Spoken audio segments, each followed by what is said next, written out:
Céig bhfuil Craobh na hÉireann buait ag an míle déanaí níl oidhre lo go dtí seo Craobh line a bhuachant. An aireocht ó seileadh áil ar an gcurnam líana, man nach an bua gáithliad den 1 uair déagas a chéile.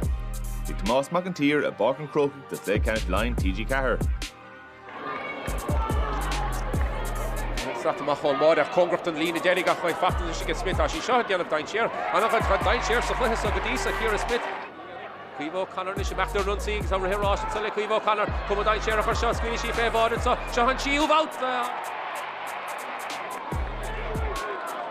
Ní lecht duine gáin hir is Jennifer Dunn is garaisteach an sa big chance ar chomad sa hagann Jennifer Dunn meachtarsteach an féile le Dunn a chur leis sin.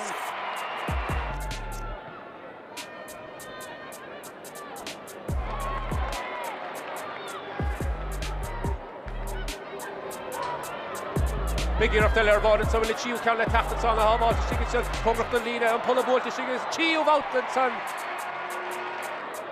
Emma Duggan in the Shigara Chini being clear in still feared about to try on a cash and score a heart and so.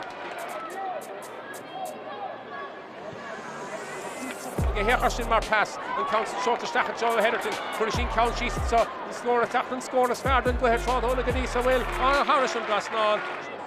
Go ahead the bar Cadisa big year of the Lervard and so again can hit him and so gets on the ball. And yet to go to Gabby Shields and near Hudson of Lana August Badon Derek Shake and so about broken. Go suffer his son. Go ahead, Canish Craobh. Lion